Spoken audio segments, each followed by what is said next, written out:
and gentlemen, I'd like to welcome you to the June 17th, 2024 Board of Commissioners meeting. At this time, I'd ask Commissioner McCoy if she would lead us in the Pledge of Allegiance and our invocation. I pledge allegiance to the flag of the United States of America and to the republic for which it stands, one nation, under God, indivisible, with liberty and justice for all. Let us all bow our heads and continue to stand. Dear Lord, I come before you tonight, just thanking you for another day. I also come before you, thanking you for giving us the privilege to assemble here tonight, take care of the business for the county, as well as for the citizens of this county. And then, Lord, I ask you for a special blessing on this commission, for each and every one that's serving on this board. Now, Lord, I ask you, please give us the knowledge and the wisdom to make the best decision and the right decision for the people of this county, as well as for our county. This is my prayer, Lord. In your name I pray. Amen. Amen.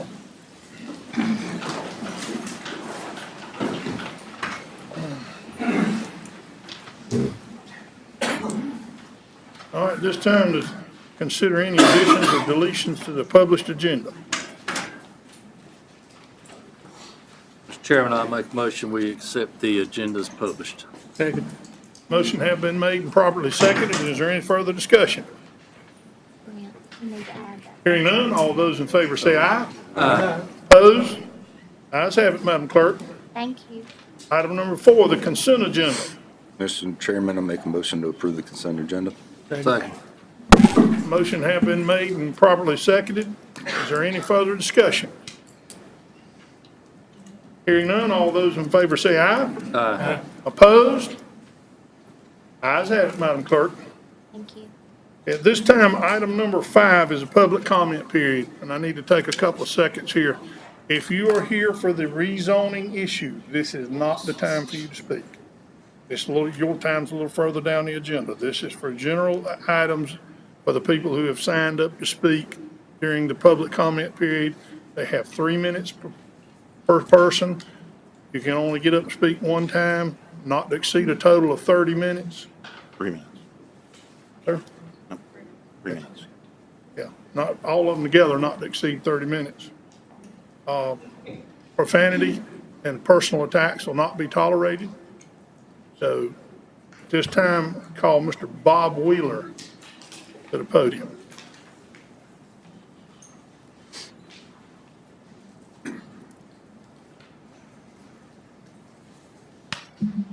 Yes, I'm Bob Wheeler, and I'm live in the Pine Hill subdivision, north of, be west of town on 421. And we've got a fella, he's not in the Pine Hill subdivision because his house is on the road out there beside 421. And he's shooting guns, and I don't know what caliber guns they might be, but I know this, they are very loud, so I'm assuming they must be a 45 or 50 caliber gun. And we've called him on several occasions, and I've sent the deputy over there several times, and the last time he went, which was last fall, and he said not only is he shooting guns, all 3 of his young boys had a gun in their hand. So therefore, the people in Pine Hill subdivision could be shot to death by a neighbor. Now, I don't know what kind of barums or whatever he has to stop the bullets. I do hear it sometimes hitting those steel plates that sometimes they're told to shoot in. I do hear that quite often. And for an example, last year on Father's Day, we had company, and I called him and asked him would he refrain from shooting guns because we had company. And his wife told me, she said, no, we're not. We got company and we're going to shoot guns and then have a good time for Father's Day. That was her comment. So my company got up and went home because they were scared to death they were going to be shot. And the other incident was last year at Thanksgiving. He called me the week before Thanksgiving and said, we're going to have a turkey shoot tonight. And of course, after reading some of this other stuff, I think the turkey shooting, you have to have a special permit. I'm not positive about that. But anyway, that's what he said he was doing. So he shot turkeys out there 2 nights. And till 10:30 at night, they were shooting guns with a turkey contest. So that's what we're up against. And so Neil McPhail told me with the Harnett County Sheriff's Commissioner, on Harnett County Sheriff's Department, he said there's no teeth in these gun laws that we have now because there's no footage in there. So we need to have some footage. And not only my place where I live, and we have a nursery there, we have customers come to the nursery, which when we're in the nursery, I'm within 50 feet of where he's shooting guns at. And the other thing, that there's a schoolhouse, elementary school, Shawtown School, at the top of the hill behind the shopping center there, where Womble's Hardware is, and IGA. And I'm assuming there's probably 400 or 500 students up there in that school. And in my opinion, I think he should be at least 1 mile away from a public school where children are involved. So I hope you'll pass some laws or change some rules and regulations where he's got to be so many feet or a mile or half a mile from schools or anywhere senior citizens reside. Thank Okay? you, Mr. Wheeler. Thank you. Marge? Good evening, Commissioners. My name is Marge Morton. I live at 86 Gwendolyn Way. On October 15th of last year, during a rezoning hearing presentation, I highlighted that for 2021-2022 school year, the Board of Education reported only $900 per pupil in local funding to DPI, according to the North Carolina School Statistical Profile Dashboard. This amount is significantly lower than those allocated for 2020 and 2023 school years, as shown in the printout that I have provided you. These figures are critical as they are used in various dashboards to evaluate our district school system's overall performance and also reported in the North Carolina Report Card Dashboard for Harnett County. Highlighted in red in the graphic for each year's allocations is the amount provided by the county in their yearly budget to the Harnett County School Board. Why is the per-student local allocation so low for 2021? Also worth mentioning, WRL reported last June that Harnett County was among 20 counties that used state-appropriated funding intended for teacher supplements during 2021 and 2022 school year. This funding was not meant to replace local funds provided for salary supplements for teachers and qualifying school administrators. According to the report, the Harnett County School Board supplanted over $3 million.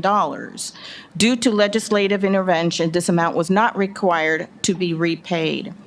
So our question is, why was the reported per-student funding for 2021 so low if the county provided comparable funding in their budget in 3 years, for 3 years? How was the supplanted $3 million used?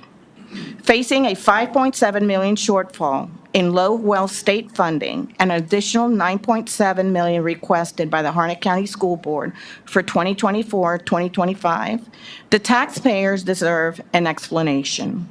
According to the Harnett County Finance Director's report to the Harnett County Board of Commissioners during your last work session, the loss of low-wealth funding was partly due to our local per-pupil funding being lower than the state average. So as taxpayers, we deserve better and need clear answers. Thank you.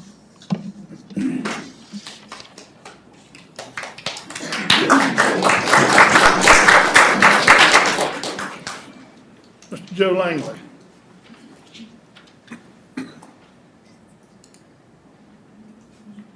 Good evening, Joe Langley, 298 Kirk Adams Road.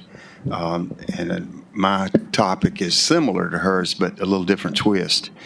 I'd like to bring to your attention a critical issue regarding the county's proposed budget as it relates to our local school system.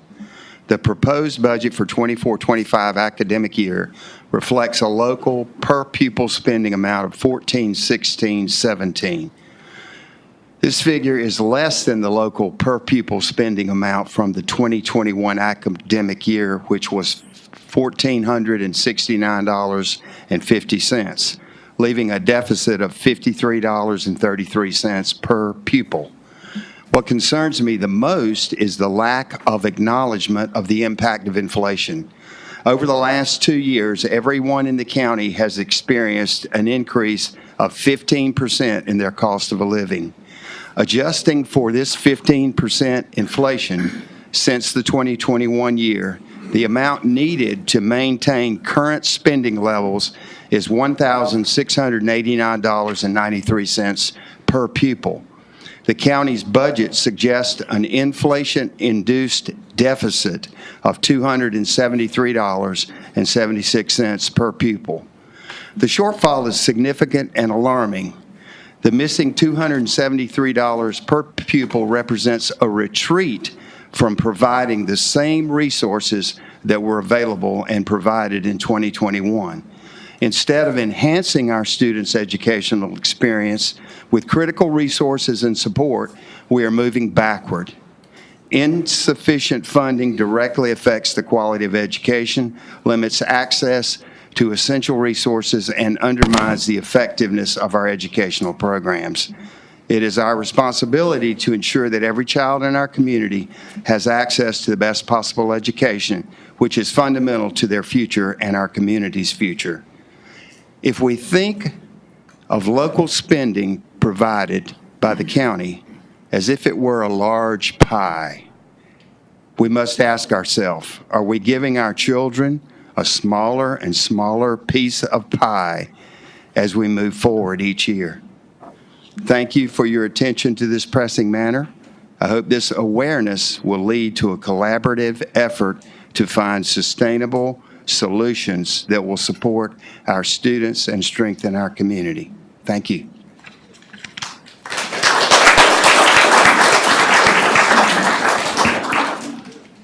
Kate Reichert. Kate Reichert, 6711 River Road, and good evening, members of the board and the public. Despite efforts of the Board of Education and school administrators, we continue to struggle with poor performance ratings, teacher vacancies, and challenges with teacher recruitment and retention. It is clear that these issues cannot be resolved without adequate funding. Therefore, it is imperative that the county commissioners, in your capacity as the funding authority for the county, take a decisive action to provide our schools with the necessary resources to foster a better education for our children. On the campaign trail, I have spoken with many Harnett County citizens, and I promise to give a voice to their concerns. In honor of that promise, I am going to share some of their concerns and questions tonight. The number one concern cited by citizens on both sides of the political spectrum is poor schools. Secondly, the teachers and staff who know best what the schools need are not here tonight or any other night because they fear losing their job. Other comments and questions include, my fourth grade child did not have a teacher all year. What are the school administrators doing with my tax money? Why has the deputy superintendent of Harnett County Schools, who is also a county commissioner, not fought for our schools? How could the school superintendent and members of the Board of Education not know that our teacher pay was significantly below our surrounding counties? Why would a qualified school board approve filling a teacher vacancy in high school honors classes with a teacher assistant? Is anyone actually leading this county? Does anyone have a vision for improving things? They do nothing but play musical chair politics in Lillington. These are the voices of our community, and they deserve to be heard and addressed. Our schools are the foundation of our future, and the current state of affairs is unacceptable. In closing, while it is essential for the county commissioners to provide the necessary funding, it is equally important for the Board of Education and school administrators to be held accountable for the effective and responsible use of these funds. We must demand that leadership within our schools is proactive and committed to making the improvements our children desperately need. Together, with proper funding and effective leadership, we can turn our school system around and provide citizens with the quality education they deserve. Thank you.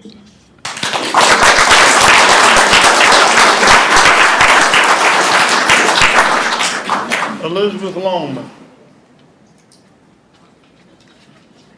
Elizabeth Longman, I'm going to hit on 3 points. We'll start with the close to positives. I want everyone who's paying attention to the education and how it was being funded to remember this first cut came from the state level.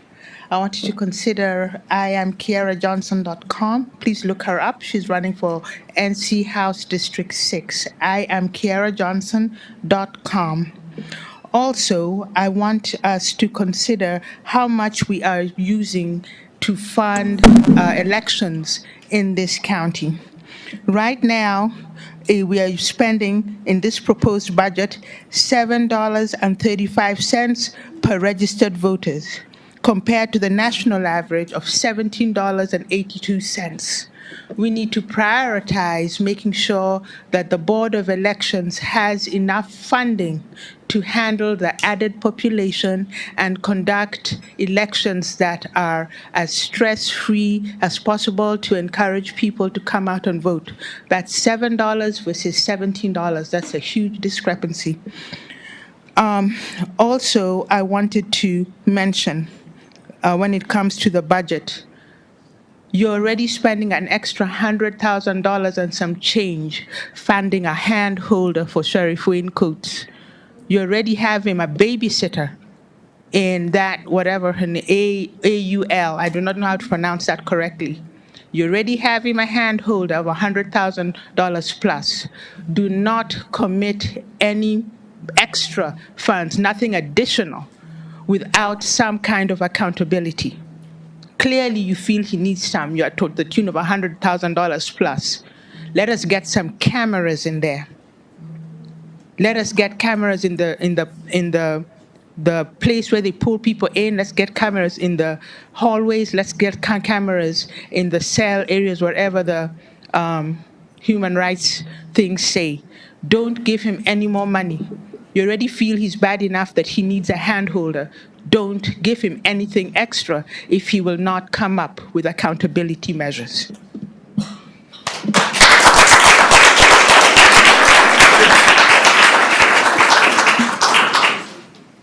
Alan. My name is Alan Longman, 234 Hamilton Road, Bond Level. The reason I wanted to speak is because I keep hearing things about the budget being increased, about the poor education that we have for our students, and in some way, the poor education to the students is an obligation the government has to its people. When you went to school, people put out whatever money they could, which was a lot for their day, so you can get an education here. But nobody in the residence wants to return that favor or duty to the students that are here and now. It's an obligation, it's negligence when you don't supply the proper money. And accountability for that money also has to come about. We still don't know if there's accountability for the money that's already spent. Why is there no accountability? We had money missing before, misappropriated before. Has anything changed since then? Or should more money be given into the pot where we don't know where it's really going to? The other thing is we're talking about $200 here, a couple of million here. One case with Wayne Coates in liability is equivalent to many times that. When do we stop taking losses and have tax problems because we want not cover our liability or don't have accountability? It is important to pick out who you have as representing you in this county. Pick the best. Don't pick people who flounder. Third is the commissioners. Yeah, we have to know what our priorities are set for this county.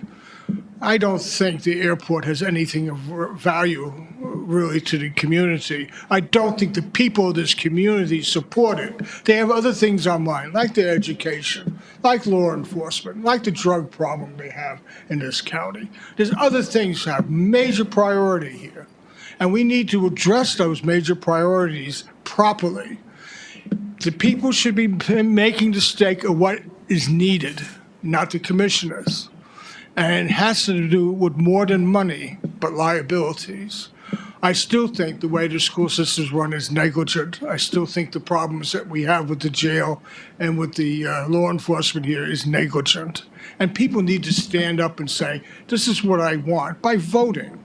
We don't want what's been going on. We don't like the directives that are happening. We want better. I believe other things other than the airport is important here. I also like to say that, in my opinion, we could do better across the board. We need to have a different way of looking at government here. It is growing. There's lots of people here. There'll be a lot more in the future who are going to be interested in what's going on. And the good old boy system isn't just going to work anymore. Thank you.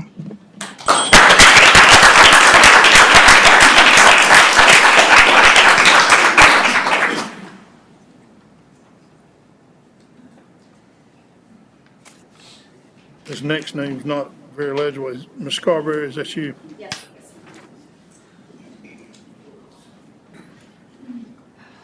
Angela Scarborough from somewhere in Harnett County. Perhaps I'm going to get to this first because I think this is the most disturbing part of the corruption within Harnett County is how this county uses religion and you exploit religion to mask what's really going on. On the courthouse, you have "In God We Trust." Beginning of these meetings, we pray, which separation of state and church. And I'm not against church, and religion is for a purpose, but it's not to be manipulated. And that's exactly what Harnett County has done as a whole. Everybody here doesn't know what happened to me. So as you guys know, you guys just were served with federal lawsuits. In 2019, I was beaten and left to die by Corporal Dawson after a false report, thrown in a cell, just left there for 8 hours to die. Next shift brought me to Harnett Health. Deputies from Harnett Health. They conspired with Dr. David Baker, Kelsey Comier, who works for Harnett County Schools, Nurse Comier, and PA Younginier to not treat me after I had brain damage, herniated discs in my back, torn meniscus, beaten all up. Lied on my medical records. I have pictures. Everybody sees them. Everybody knows what happened to me. I had 79 pulse ox coming in after 8 hours, brain damage. But yet I was sent back to Harnett County Jail to lay there, where I was released in the middle of the night. I was supposed to see a judge. I was released in the middle of the night. Why? Because they beat me so bad and they threatened my son, who was going to Campbell University as a PA and now had to get out of Harnett County. Why? Because Harnett County is so corrupt that they stalked my entire family. You all know this. Mr. Nicole, you lived in Carolina Lakes with us. And I was a counselor. I'm sorry, I have brain injury, so I'm just rambling right now because I'm so much I would like to say to these people that have no idea what's going on. And I've come to find out after talking to one of my Delta buddies, did a little bit of research. He said, follow the money. Follow the money. We sure did.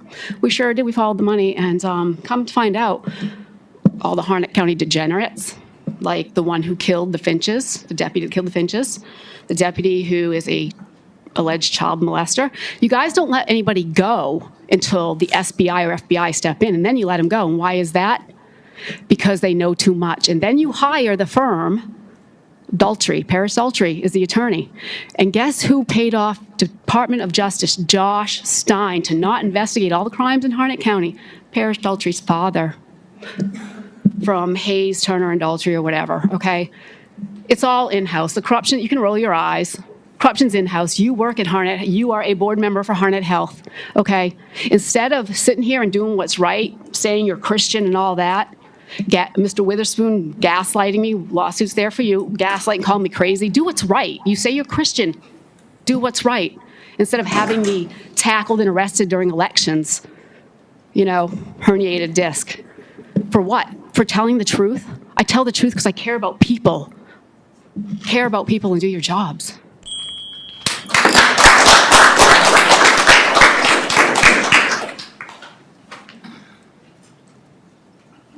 Mr. Elliott? Looks like George Elliott.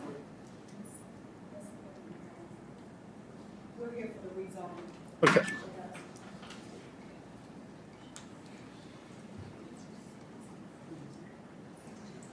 Okay, Wheeler, did you sign up when you came in the door? Because the clerk had already printed you down first. I did sign it, yes. Okay, all right. Jerry Rivas.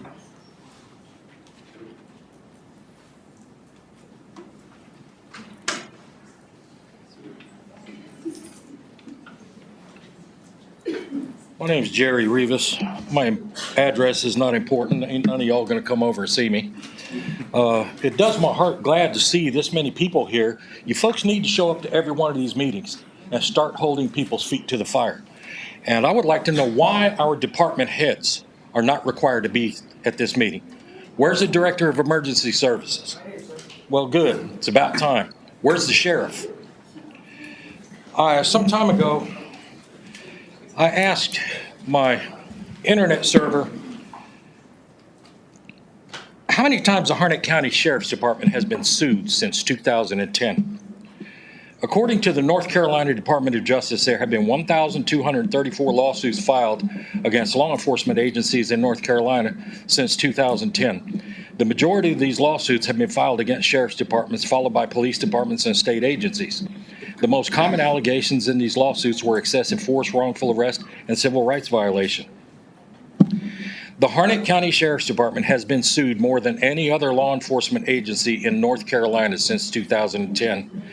The department has been sued 115 times, resulting in settlements or judgments totaling $11.5 million. And that doesn't include the amount of lawsuits filed in the last 13 months. The high rates of lawsuit against the Harnett County Sheriff's Department has led to criticism of the department's policies, practices, and the lack of leadership. In 2017, the Harnett County Sheriff's Department was ranked as the 10th most sued sheriff's department in the United States, the entire country. Now, I'm disabled. I'm almost 70 years old. And a few months ago, one of Wayne Coates' sergeants sent me a text threatening that he was going to whoop me. Well, I'm still waiting for this brave idiot to show up. I'm almost 70 years old and crippled up. How wore out do I have to be before he grows a pair? And then I heard he sent a threatening message to former Commissioner Howard Penny. What? I mean, Howard Penny? What is he, 112 years old? How wore out do you have to be before this guy gets some guts? And what kind of people does Wayne Coates hire? Why is Kevin Letarte, who is under indictment for 2 counts of involuntary manslaughter, why is he still putting a badge on every day? Why? He's a danger to the community. This moron ran a red light at 95 miles an hour with no lights or sirens. How much of this stupidity do we have to put up with? And I have a relative who's a school teacher, and school teachers in this county are just screwed. I mean, they get a big old kiss from the Harnett County Board of Education, and I'm not talking about on the lips. You know, I know a teacher who drives back and forth between 2 schools every day. Does the county give her any gas money? Do they give her anything for the wear and tear on her vehicle? No. Y'all quit stealing the money and don't raise my blasted taxes. Don't raise my taxes. I gotta be the only guy who's got a 30-year-old mobile home in the world who the value has increased.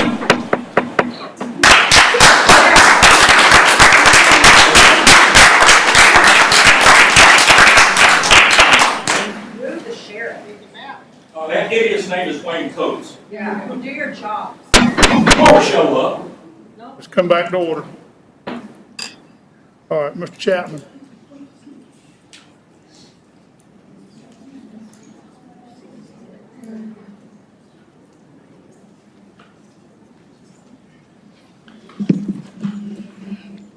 Good evening. Richard Chapman, 5220 Christian Light Road.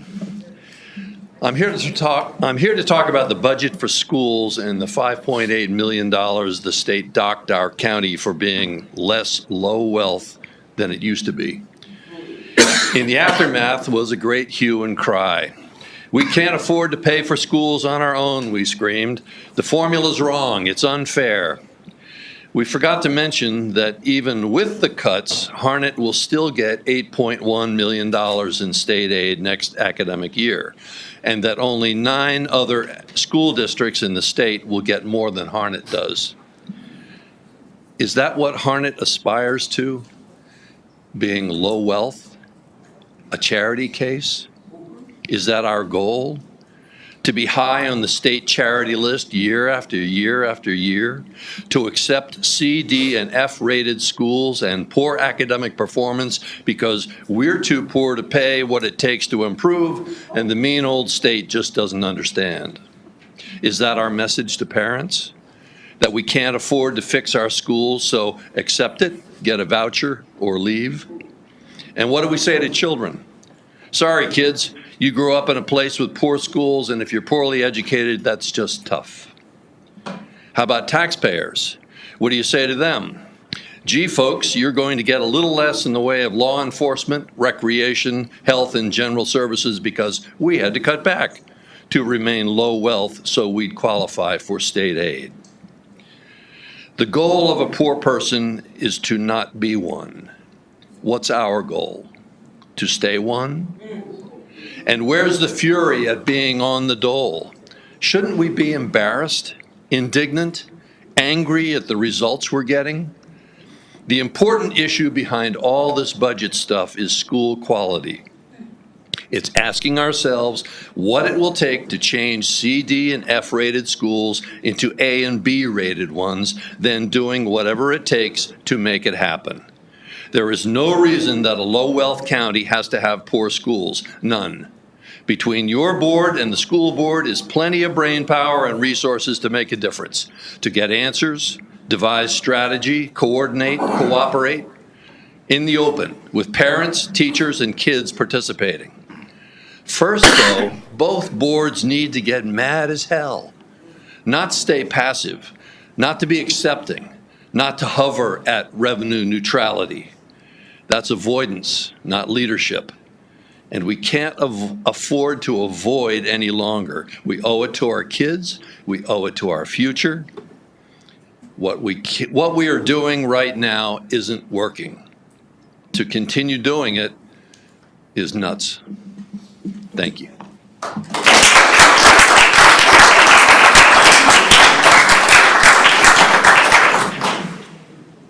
Stephen Reeves.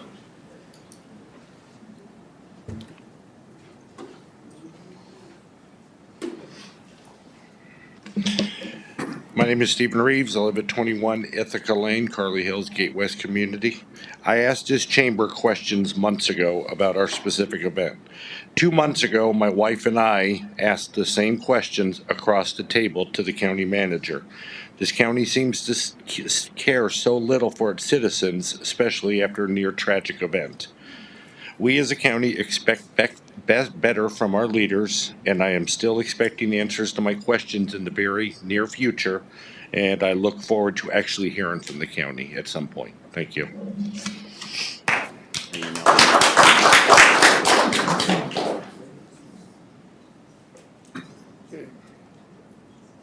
All right, since I have nobody else signed up at this time, this concludes our public comment period. And we will move on to item number 6. Consider approval of the updated personnel ordinance.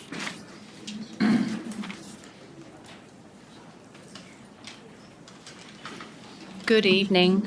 I am back as a follow-up from last week's meeting with the 2 changes that the board asked me to update and come back. So you have 2 policies in front of you for the employment of relatives. That is the first section, section 6.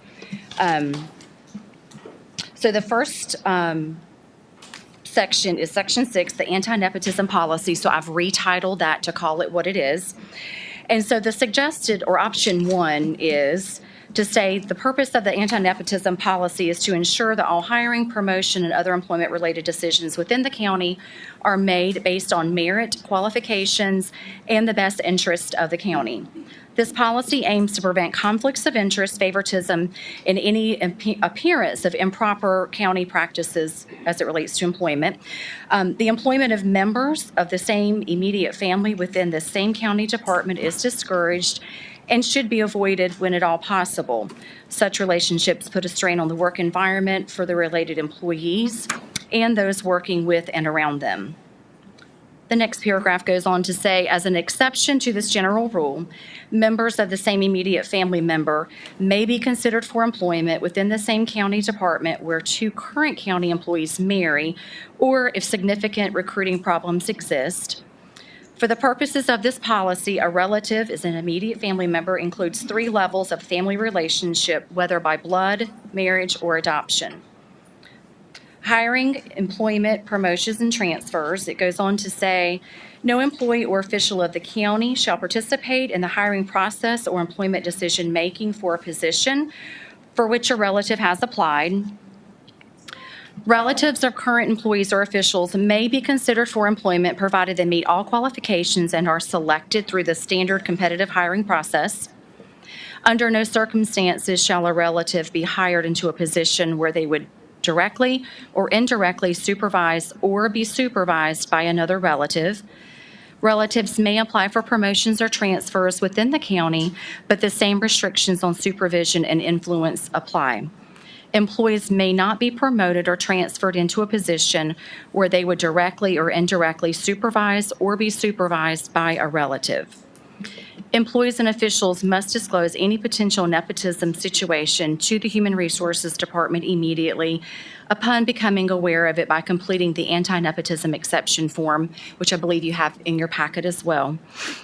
Any exception to this policy must be approved by the county manager before the relative may be hired. So that was the option 1. So option 2 was put on your desk this afternoon. It is the same policy that I just read with the exception of the second paragraph. The additional option wording goes, members of the same immediate family may not be considered for employment within the same county department, period. So those are our 2 options. So I'm coming before the board tonight. We've got to make a change in the ordinance. So what is the preference of the board for us to change this policy? Commissioner McCoy, I was going to propose this change in the personnel rules because there's got to be a change here in Hunt County. There's got to be a change in the hiring practice of Hunt County. I'm not proposing that these employees that hold these positions now leave those positions. I'm proposing that they are grandfathered in, but going forward, I like the proposed change. Simply because no married couple should be working in the same department and as heads of that department. It causes morale problems and it causes problems within that department. So I'm making a motion that it's basically the same, but except for that second paragraph, that we accept proposal change in the second proposal. Okay. I'll second that. Okay, motion has been made, properly second. Is there any further discussion?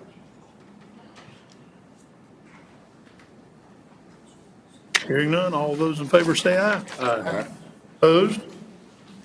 The ayes have it, Madam Clerk. Okay. I will make that update tomorrow. That'll be fine. Chairman, I was just fixing to say. so that was a motion on the amendment. Can I now have a motion to approve the Policy. ordinance as, personnel ordinance as proposed with the amendment? So moved, Mr. Chairman. All right, motion has been made and properly second. Is there any further discussion? Hearing none, all those in favor say aye. Aye. Opposed? Ayes have it, Madam Clerk. I'm assuming, since nobody has stated on it, we will let the manager come back to us with an effective date when to implement this. Yes, will do. Okay. All right. Thank you. Yes, ma'am. And thank you. All right, item number 7, let me make sure I didn't skip anything. Item number 7 is a public hearing. Looks like most of you have been waiting on. Now, I spoke to a few outside, let me take care of a couple of things first before you start. About getting 2 or 3 people from each side to speak. And then when your side finishes speaking, we'll have everybody stand up that supports that and count noses so that we're not here till midnight.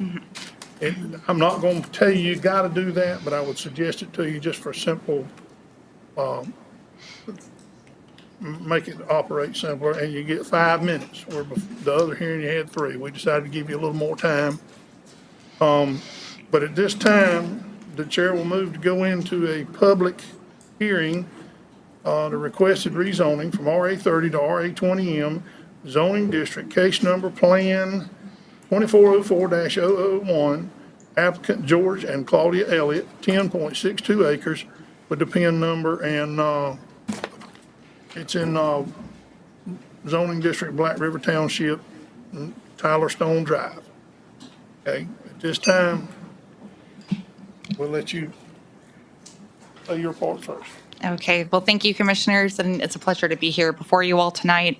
I'm Sarah Arbor with Development Services, here to bring in before you an application requesting a rezoning from the RA 30 zoning district to the RA 20M. As you mentioned, it is a partial rezoning, so it's a 8.9 portion of the 10.62 acre tract. That is because the property does have split zoning. There's conservation zoning located in the rear. So this request is just to change the RA 30 portion to the RA 20M. So the property is located between the Victoria Hills Phase 2 subdivision and the Nils Creek Farm subdivisions. Staff has provided an aerial there for your review, and as you can see, the property is densely wooded on an improved tract of land located just there along the Nils Creek, which bounds that south property line. So on the next map that illustrates, this is an environmentally sensitive piece of property. This map is illustrating the approximate extent of the wetland coverage as well as the 100-year floodplain located on the property. Surrounding land uses consist of single-family residences and unimproved land. Next, we'll review some of the services available for the site. I confirmed in the conversation with Harnett Regional Water that water and sewer services, would be available so long as a sewer and water line extension. Next, we'll review the transportation. So the tract is currently accessed by a privately maintained easement. This easement connects to Tyler Stone Drive, which is, of course, the road from the neighboring subdivision, Victoria Hills. Staff has provided photos of the easement just to give you an idea of the condition. It is gravel, as well as where the connection takes place there to the subdivision on Tyler Stone Drive. Next, we'll review the zoning district compatibility. As you can see provided on the map, this site is located in an area that is exclusively zoned RA 30, RA 40, as well as conservation there along the south part of the boundary where the Nils Creek runs. The next thing we'll do is compare some of the uses which are permitted in the RA 30 zoning district to those compared in the RA 20M. The biggest differences here is the manufactured homes and the manufactured home parks. So in the current zoning district, manufactured home, a single wide manufactured home would require a special use permit. A multi-section manufactured home would require a special use permit if it could not meet the design criteria.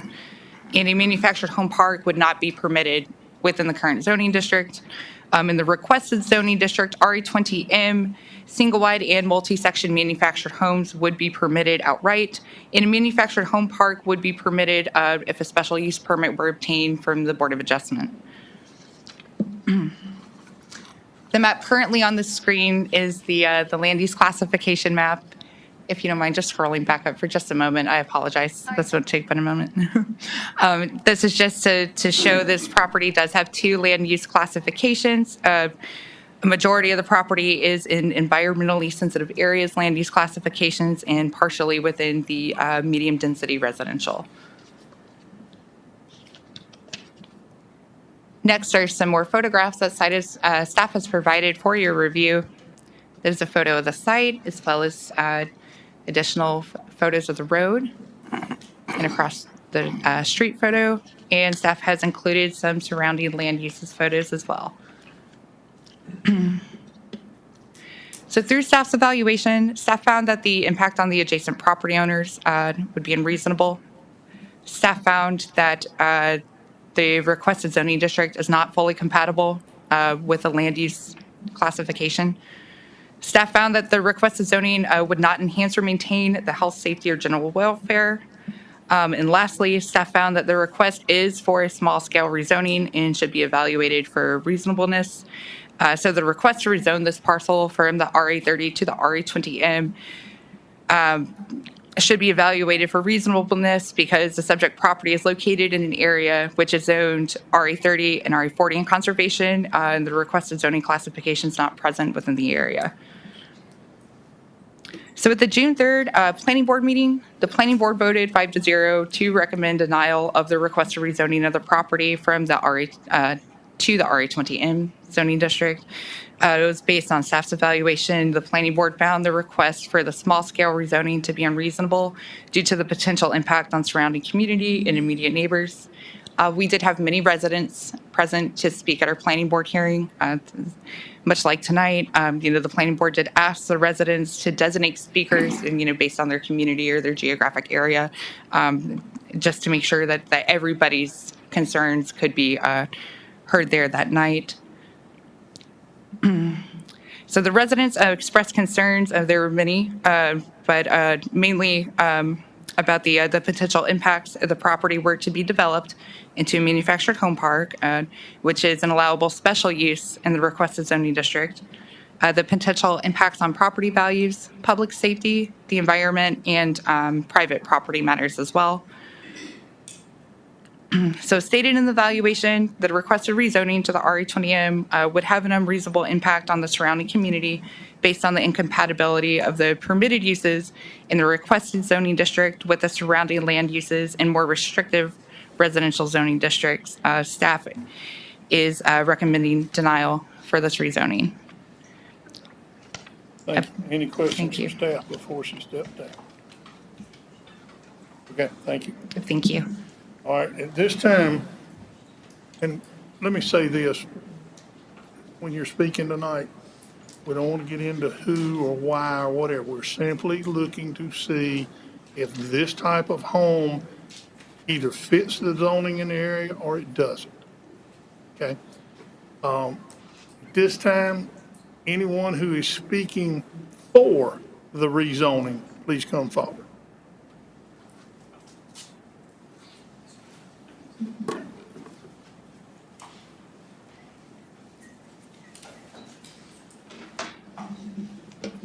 All right.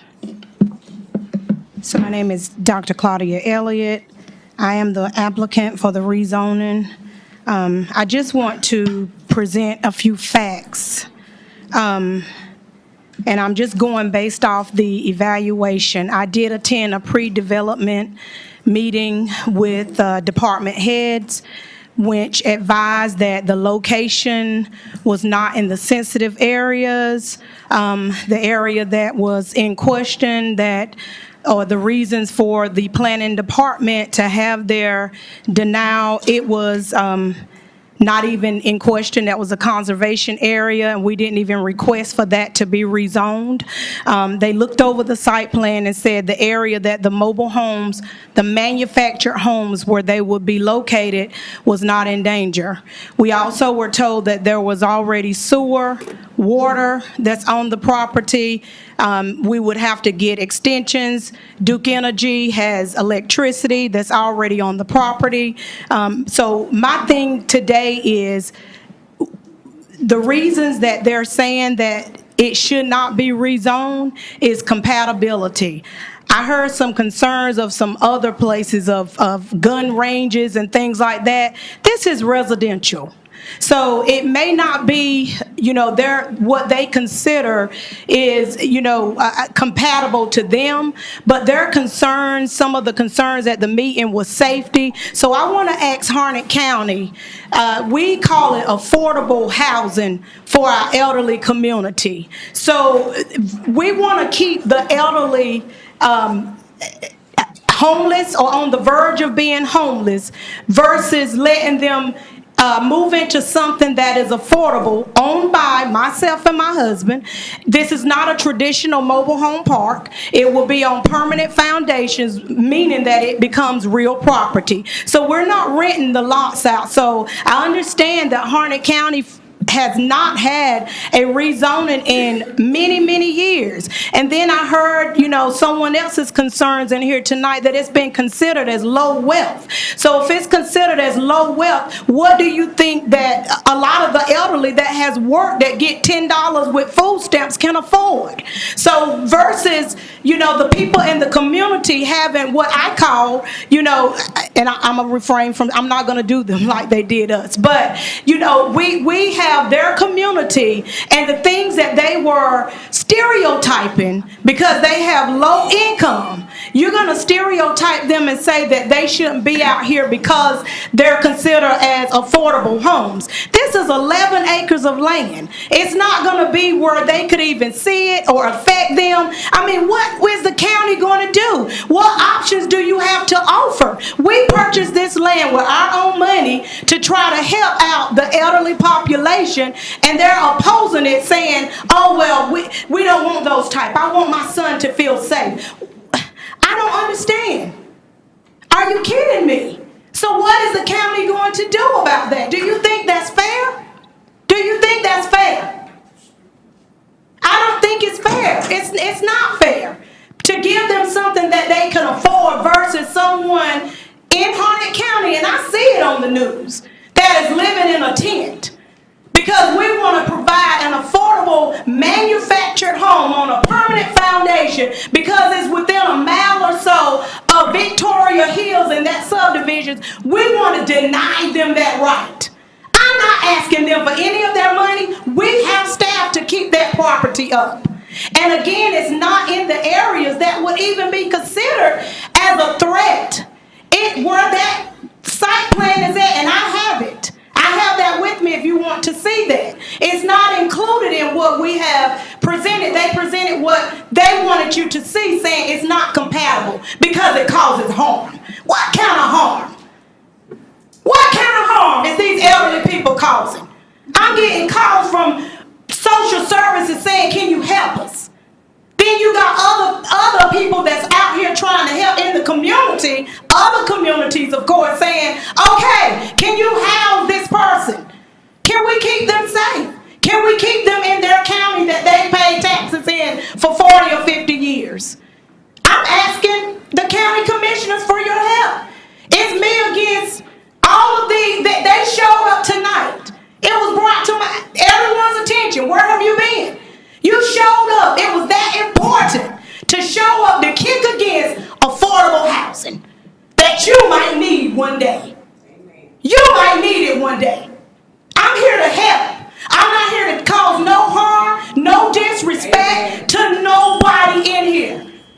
Nobody. But it's only fair. It's only fair that they see that this property is not in danger. I have the site plan.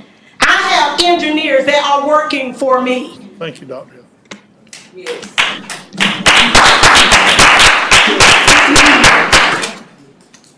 All right, is there anyone else to speak for this project or rezoning? I would like to speak for affordable housing in Harnett County. This is something we The issue at hand is this particular piece yes. of property. If you let You me want to talk, address Mr. that? Let me talk. I'll let you talk. but My I'm English just- is kind of different, so let me talk my way. So let's see. I'll try and talk your way, but it's gonna not sound right to my head. So let me see what I can do. Okay. This is a businesswoman willing to spend whatever it's gonna take to set up that piece of property to make sure there's affordable housing. I know the planning board has made their recommendation and, usually go with the planning board, but I'm saying do not just discard her to the side. Let's see if she can do what she wants and provide what is needed, because that is needed in this county. You have planning department, you have economic development department, you have all those land use plans. Let's keep those millions that she's willing to spend in this county. Let's keep them and get that services. Let's embrace her as a business and help put her where she's not having to fight for her every step to bring what we know in this county we so desperately need.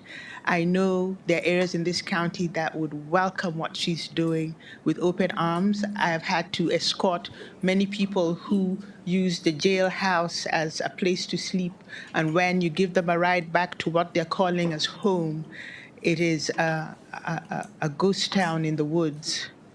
Right here in town, not like way out of town, right here in town. So this is something that what she's doing is brave and awesome. I'm glad she picked Harnett County to do it.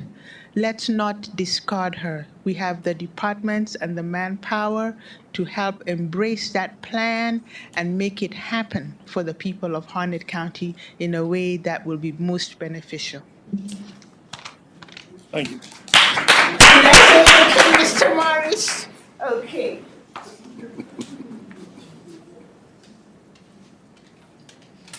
My name is Alan Longman, 234 Hamilton Road, Bond Level. The reason I want to talk is that basically what was made in the planning board should have been more clear about what the purpose and what was at stake on both sides. You really didn't have a good discussion on what this land was going to be used for, whether or not it had sewer connections or not, or whether they'd be made to be extended. Nothing has been really brought out that shows both sides of the problem, other than it wasn't accepted. I'm sure that there are ways in which this project can be done properly and not endanger the wildlife, especially if it had its own sewer system and its own water. I think that this thing should have been discussed and brought open to everyone here so they actually know what's at stake. And by what was said by the planning board, I don't see that in that discussion. Thank you. Anyone else? Sir. Good afternoon. My name is George Elliott, the other half of the ownership of the property. My wife is very passionate, and I applaud her for that. It takes a brave person of color to do a thing in a county such as this. You know I'm telling the truth because all you have to do is look past me at all these seats in here. Tonight, we heard a man come up here, the first man, they are shooting around my house. I guarantee you, if Tyler Stone wasn't on the docket, none of y'all would be here to hear that. Others got up. The children go lacking. The teachers are not getting paid. A sheriff that they're scared of. A man stood here and said, I getting threats. And another man is getting threats. None of y'all would have been in here. But there's going to be a mobile home park put into my neighborhood. I can't stand it. No one said nothing about a mobile home park. We said manufactured homes. We own every last one of them. One of the reasons why you guys have not approved those because you had the lacking of going in and putting the laws against the ones that you already have in place.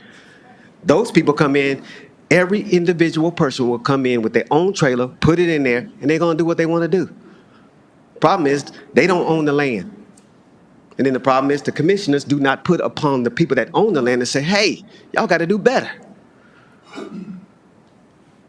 When you put up your own money in your own time, you put up your own resources. We don't want to put nobody in danger. We don't put nobody in trouble. We understand the American dream. That's why we came forward. So when we put up our spot for the people that we want to help, We understand that we don't want them coming in tearing up the things that we put our money down for, that we getting ready to give to our kids, and we don't want them tearing up the neighborhoods of the people behind us. We don't want nobody, we don't want to infringe upon our neighbors. We have neighbors too. We own land all over Harnett County. It's hard to come back into Harnett County because there's so many pushes against the people that want to help Harnett County. There's elderly people that we wanted to bring here. They couldn't make it. It's a lady's on oxygen. She was forced to leave because her husband passed away. She could no longer afford it. They took her house. She stays in one of our rooms. She could benefit from our own place again. There's two brothers that's down on 401. They had some issues in that park. They're scared to death. But we're looking out for them. All the elderlies that come to our place that we own, if their money stop, they won't be homeless. If all this stops, then you know what? America is not going to pay for them anymore. I had worked my whole life, and they cut my pension. Well, sir, as long as you decide not to leave this place, you will not be homeless. That's what we got. All y'all up in here, are your $200,000, $300,000, $400,000 houses? What about the ones that did not get the $400,000 house? What about the ones that did not get those jobs? What about the ones that served y'all when y'all was out there making the American dream and they couldn't do it? They didn't have that. But it was important to them too. Some of them didn't leave Harnett County because they couldn't afford to leave Harnett County. And now they can't even afford to stay in Harnett County. Last time when we came to the meeting, the last group of you guys that I stood in front of, you had already voted against it. Some people gonna get up here tonight. Well, this evening, we have the right to that evening too. And it goes on, passes on to our children. We've already paid for it. Each one of these properties being developed, you better watch what you're talking about when you say it. Because everything you say against our property, your property is connected to it. And the other properties that coming in my closing, the ones around the backside, Neal's Creek, Neal's Point, we can't even develop on that conservation side, so we won't even trying. So they're just coming in here because they saw a sign. Be aware of what you're putting your name to. Hey, I don't know how religious some of you are, as one of the people said, but the Lord is watching. Y'all have a good night.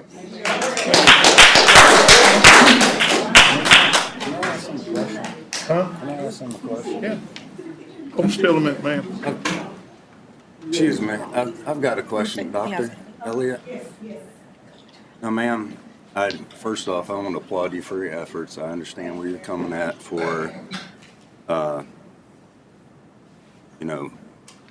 affordable housing. However, I have a question. And I've been selling real estate for over 20 years, been licensed here in North Carolina. Did you buy this property with a realtor? I did. Your license? Did you let them know about the zoning prior to purchasing? And she's met during, them prior to she purchased. During the due diligence process? We did all of that. So you purchased the property knowing what it's zoned for, correct? Right. And now you're coming in here now asking for it to be rezoned? Right. So let me. And Okay, go ahead. no, so I'm just asking, I mean, you knew what you were purchasing prior. So how is this anything that's color related, anything like this when this is a piece of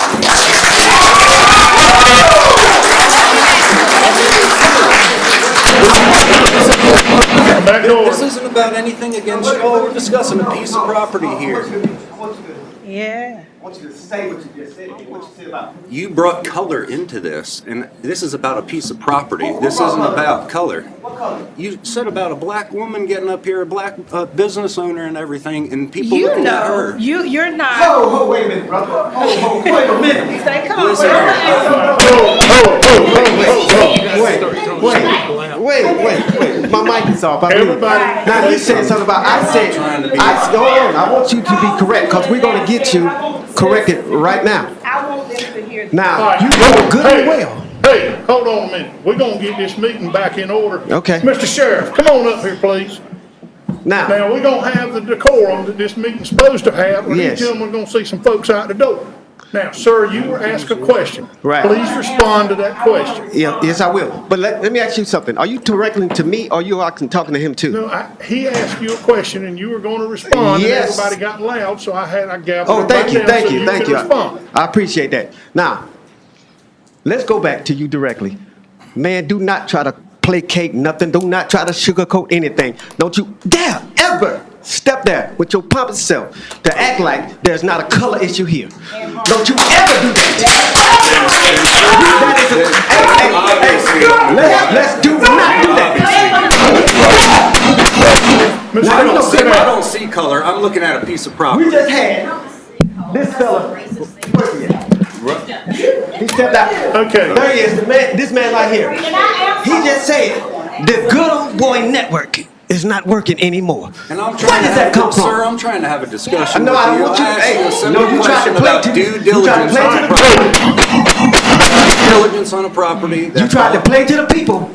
Now you try to play to the people. You did. Okay. You did. Now and then they get these clapping and they know good and well what's going on. Now count. Look. Commissioner Nickel, are you done? Can I please answer? 4. I see double blacks. You've already Outside had of your this one. opportunity to speak. I let him speak because the question was directed to him.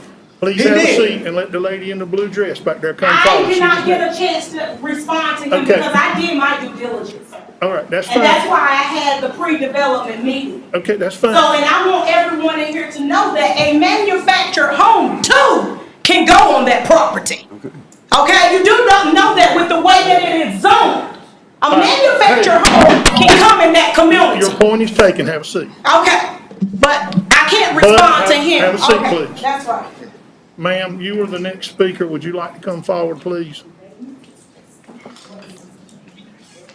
Hi, everyone. My name is Sparkle Bass. As you noted, I am a real estate agent, Mr. Matthew.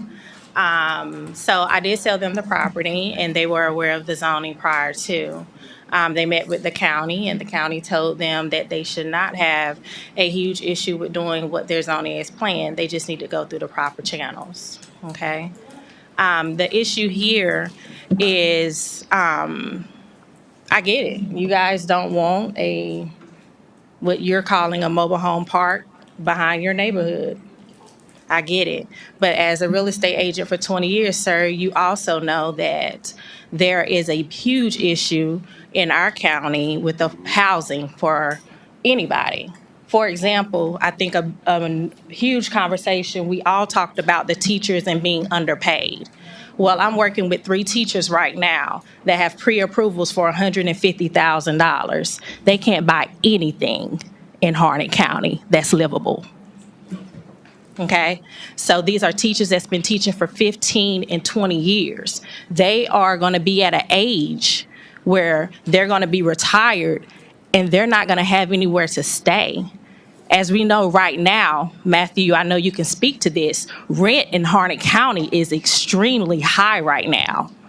Have you guys looked at how much rent is?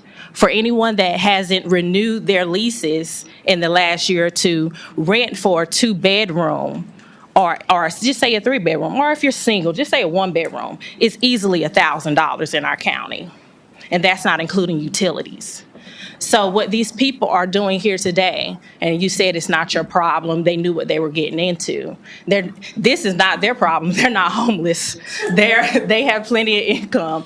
They're trying to do something for the community to keep people from being homeless, to break into Tyler Stone homes because they're hungry, because they see you living good in your $400,000, $500,000 homes, and they want something that you have. This is going to prevent that. We're getting in where I heard someone say that the amount of money that was received that you guys were talking about with the budget was less than last year, and they didn't factor in the cost of living increase.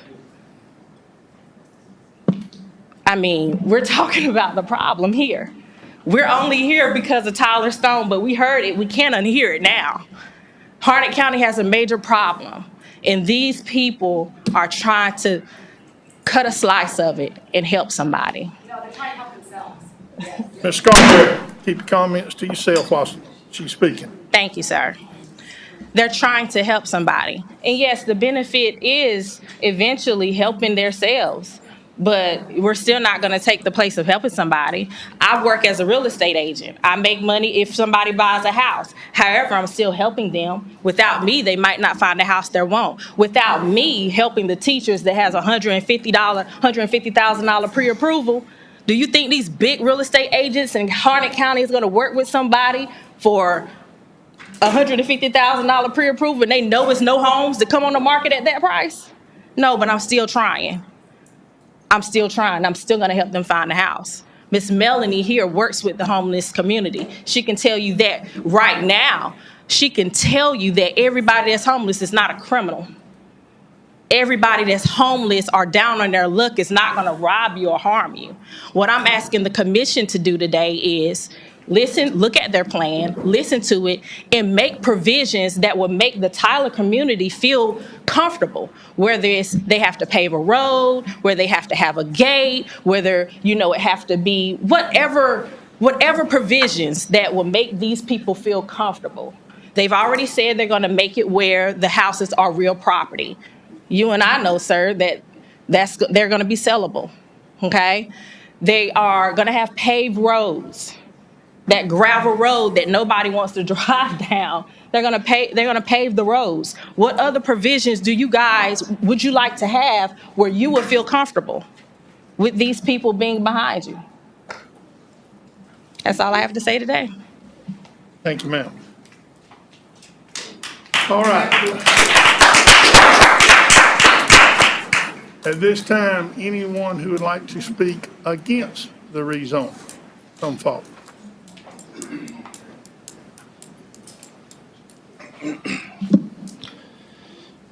Thank you, Board. My name is William Grimmie.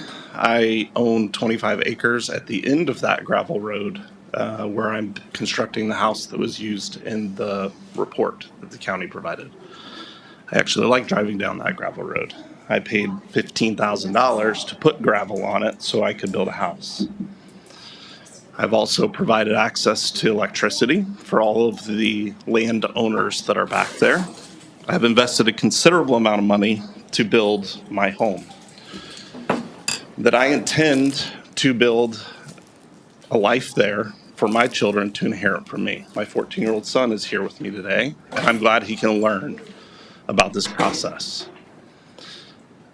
Harnett County's got some big issues to deal with other than zoning, and I agree with that. And I don't disagree that there is an affordable housing issue. I have had my elderly father-in-law live with me for many years because he's disabled and cannot afford a place to live.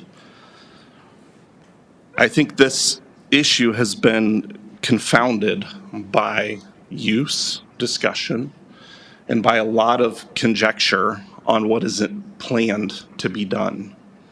My understanding is that this discussion is supposed to be around if we're changing the zone from RA 30 to RA 20M, which essentially allows a higher density development to be built on that 10.5 acres. I go to this land 3 times a day, as anybody would when they're building a house. Every morning when I go out there, I'm met with a herd of deer that's in somebody's backyard that runs across the street. This is wild area. There is no water and there is no sewer available at this point. And I've explored all of it.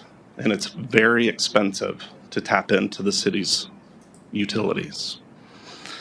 Now, I intended to speak to the 5 elements that are in the assessment of the rezoning requests. I don't need to touch on all of them because I appreciate the county's assessment. I feel like they were very thorough in what they assessed.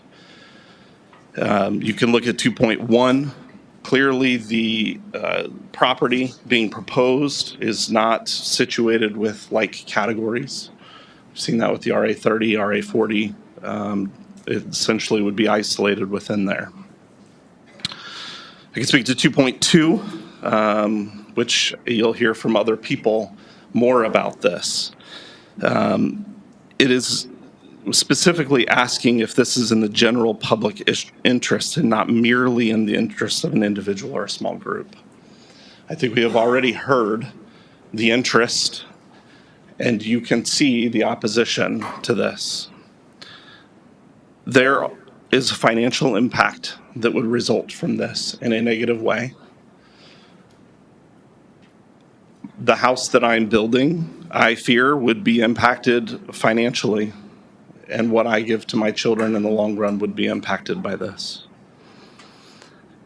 I would be directly affected by having to drive past this every day. I don't know if the other landowners are here. I already know that in order to build a public road, they would have to cross Lot 1. This private road right now is managed under an agreement that we all signed and is recorded with the deed on how we use that easement and how we maintain it.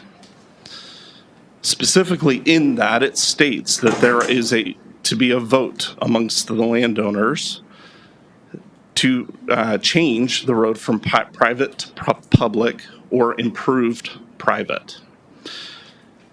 I can tell you there's opposition from all of the other landowners, because if they make this a improved private road, it would require the landowners to share the maintenance of that after the initial installment. We like the privacy that we have.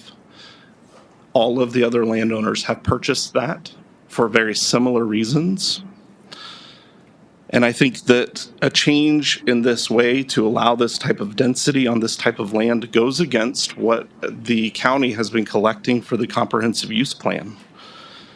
I'm going to run out of time here, and I'm aware of that, but there are specific things in that comprehensive use plan that speak to the maintenance and the protection of forested and agriculture lands.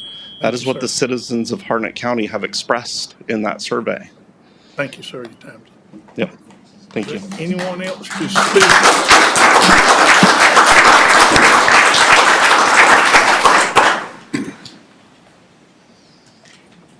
I'm April Pagaro, live at 195 Clover Ridge. We live in Neels Creek Farms. And as he mentioned, that this is going to have an impact on property values. So I want to talk to you tonight about the residential property values in this proposed area. So according to the 2023 proposed budget, property taxes account for 53% of Harnett County's revenue. That's over half of what we collect to fund this wonderful county that we all live in, even though we complain about it. This money's for schools, for county employees' salaries, for the water, for the emergency services that are provided for us. And this year, the residents of Neels Creek Farms paid $445,357 in real estate taxes. Victoria Hills paid collectively in the amount of $309,165 in real estate taxes. Together, we paid over $750,000 in real estate taxes just last year. Both of these neighborhoods stand to be impacted significantly by this rezoning. For us at Neels Creek, it would mean that the center of our community, which is a beautiful park overlooking the creek, that last year we paid $22,000 to maintain, and it would look directly into this property that they're talking about rezoning. For Victoria Hills, it would mean that the mobile park home essentially becomes part of their community, sharing the entrance roads. It's a proven fact that single-family houses located near manufactured housing communities have lower property values than those located further from these communities. If we say that this decrease in value is only 10%, that'll be a $70,000 loss yearly in taxes for Harnett County. Since the average price of a mobile home is $43,600, and the current plan for rezoning would allow 10 mobile homes, this would only generate $2,576 for the county. It's a very bad financial deal for this county to make that decision. You will essentially be signing your name to a $70,000 revenue loss for Harnett County each year. I do not oppose Dr. Claudia's valiant efforts to provide homes for the most vulnerable members of our population. I agree with her. We should try to work with her and help her to find a piece of property that's not located in between two private neighborhoods. This idea, if placed elsewhere in the county, could be a wonderful resource without fiscally affecting the county as a whole by taking money away from schools and emergency services in the form of tax revenue. As a neighborhood at Neels Creek, we've collected furniture, we've collected foods and cards, money. We take our own kids out to these areas and to these people. We're not here to oppose Dr. Elliott, but we do emphatically oppose this rezoning.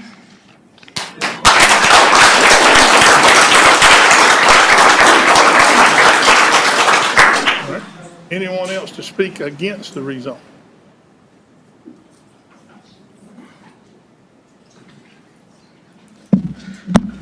Good evening. My name is Scott Schauberg. I'm a resident that lives on Tyler Stone Drive in Victoria Hills, and also the current HOA president for Victoria Hills HOA. I would like to state that I also don't have an issue or problem with what Dr. Elliott and her husband are trying to do. I think it's very noble. I think it's good what they're trying to do. I just don't think it's good for them to do it where they're trying to do it. I think we've all heard that there are issues with the county. They pointed that out.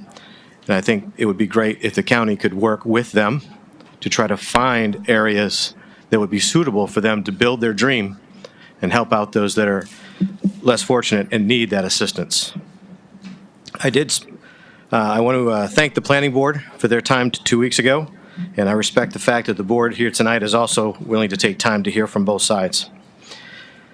I did speak to a current resident in Victoria Hills too, who was living in a neighborhood where attractive land was also used later to build homes that are either modular or the mobile homes that we're talking about. He said that he saw personally his tax value of his home go down, and he was speaking from experience. So I appreciate the research that's already been done by other members that have already spoken, so I won't speak to that, but I will say that the 191 homes that are in Victoria Hills 2, I think I've heard from most of them as far as them not wanting this to take place. The applicant states that the rezoning has been requested to allow the opportunity to help the seniors and disabled in Harnett County. I think that's great for her to do that, but changing the zoning for a lot in Tyler Stone just wouldn't accomplish this. It won't match the homes that are currently situated and built in those areas. There's also no guarantee of who will move into any of these mobile homes that would put on this tract of land. If there are, in fact, seniors and disabled, that should be a concern. That area is not set up conducive for somebody who's elderly to walk around. There are no sidewalks in Victoria Hills 2. And to get into the neighborhood for any sort of walk is a steep uphill climb for almost a quarter of a mile. I've almost passed out walking up that several times. There's also the issue with cell service where we live. There's a poor cell service in that market. I know personally for my house, I have to contact my cell provider to get a booster for my home. So I'd be concerned with cell service if there was an issue with emergencies out there. Additionally, with the gravel road that's in place, any emergency vehicles that need to get out to that area to be able to turn around, facilitate, and reach that area, there's a concern they may not be able to get in there as well. So in conclusion, I agree with the planning board that the safety concerns are an issue. This rezoning will not put homes of a similar size and construction between these two neighborhoods. This is a substantial rezoning, and especially in the middle of the residential areas. I respectfully ask that the commissioners deny this request.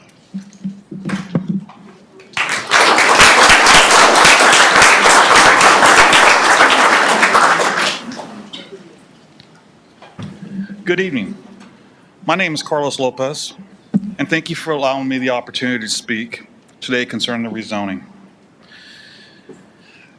My wife and I purchased a house in Victoria Hills in 2000. And during that time, Victoria Hills 2 was due to be constructed in 3 phases.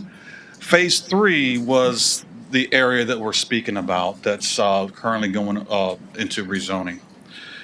But looking back, in about 2005, me and my wife purchased a house in Phase 2. We were excited about the opportunity to raise our son. Like many Americans, our number one asset and investment is our homes. So on behalf of Victoria Hills 2 Farms and Neils Creek Farms, we are requesting for you to disapprove this request. My neighbors spoke about the market analysis. They spoke about safety. They spoke about the driveway access vote that's required to change that easement to a public easement. But know this, Victoria Hills 2's roads are owned, maintained, and operated by NCDOT. Any access to there requires an NCDOT permit. In accordance with the NCDOT street design guidelines, that road going back to that property would have to have a 50-foot driveway easement. Currently, right now, it's a private driveway access easement of 30 feet. Furthermore, it has to have access. It has to have access to accompany emergency vehicles just in case an emergency happens. So it has to be a cul-de-sac type road, which there isn't, quite frankly, enough room. Another thing I want to add is a petition that was circulated between both neighborhoods, and I have all the signatures here, that has over 350 signatures on it. I would like to submit it to the board here for your review and assessment, if you'd allow me to, sir. Yes, sir. When you conclude your talk, present it to the clerk. Also, one thing I want to note, according to the accounting code and also Harnett County, mobile homes are excluded from property tax because it's not real property.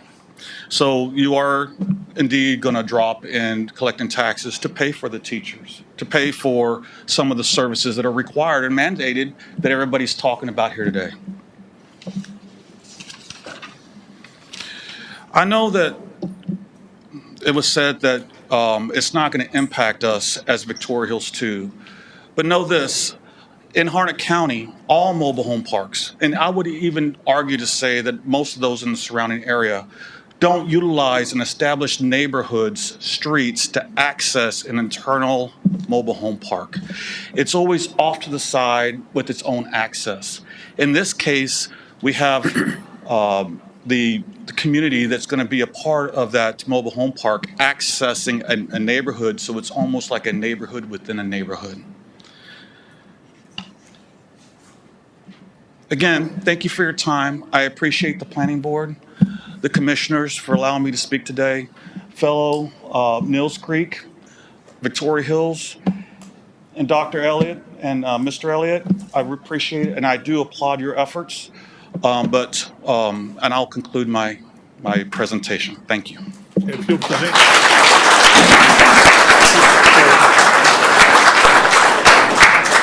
Thank you.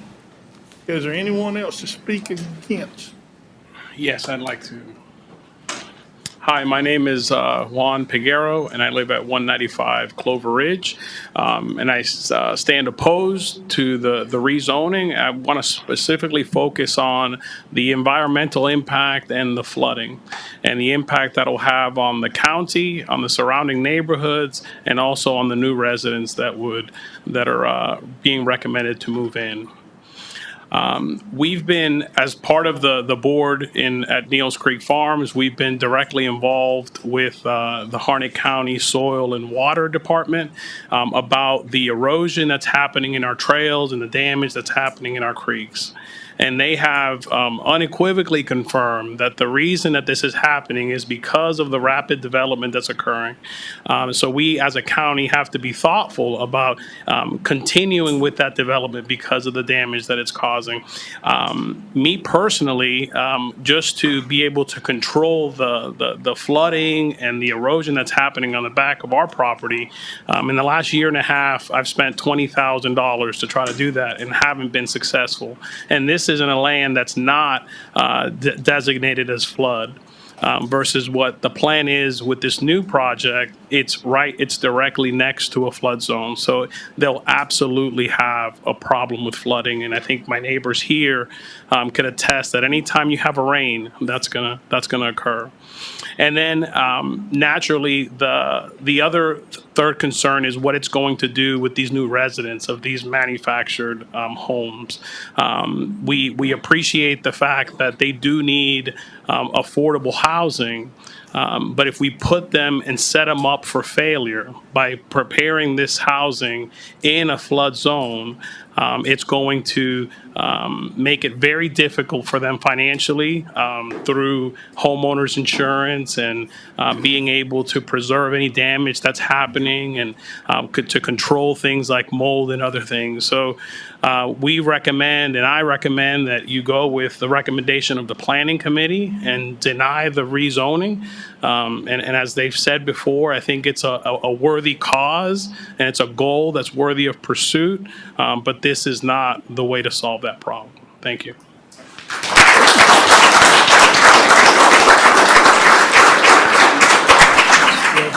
All right. You gonna- Good evening. My name is Dawn Gentry, and I am a resident of Neels Creek Farms. I'd like to begin by saying that I don't believe that there is anyone here tonight in this room who's against providing affordable housing for any group of people. While that is a concerning issue, my points tonight are why this proposed property, this proposed tract of land, is not a good place for medium-density rezoning. While plans may have the best of intentions, once a property is rezoned, the road doesn't have to be paved, and the homes don't have to be for the elderly. Once rezoning is passed, the best of intentions can change. But regarding the rezoning and this particular tract of land, as I'm sure all of you know, and maybe everyone else in this room, Harnett County is approximately 600 square miles. The population as of 2020 is approximately 133,000 people. And we currently have around 133 sworn-in officers for the Sheriff's Department, but that does not include only deputies. That includes school resource officers, prisoner transport, and a couple of other jobs as well.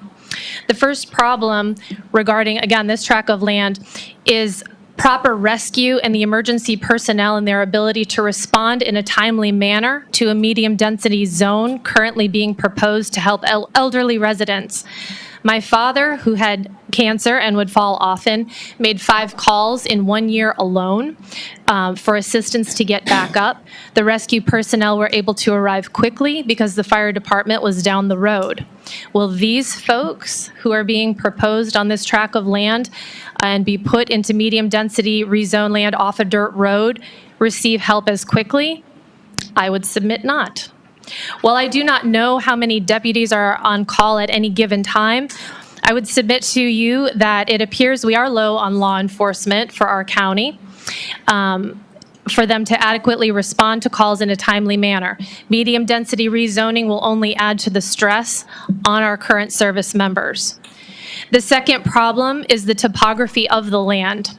The way the proposed property tract of land sits, it will make it extremely difficult for these large vehicles such as EMS and fire rescue trucks to get into and help the residents of this rezoned area quickly, which again, as you all know, sits in the back of a neighborhood.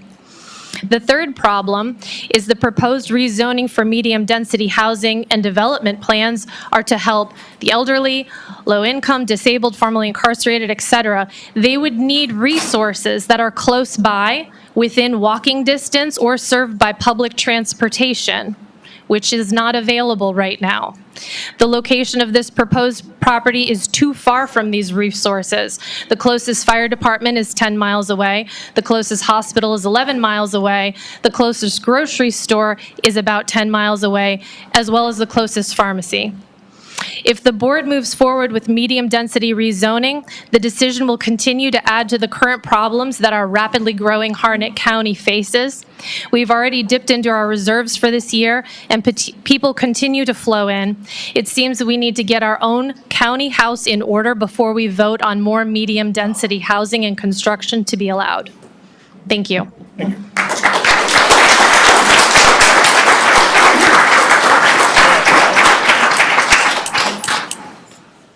You're speaking for?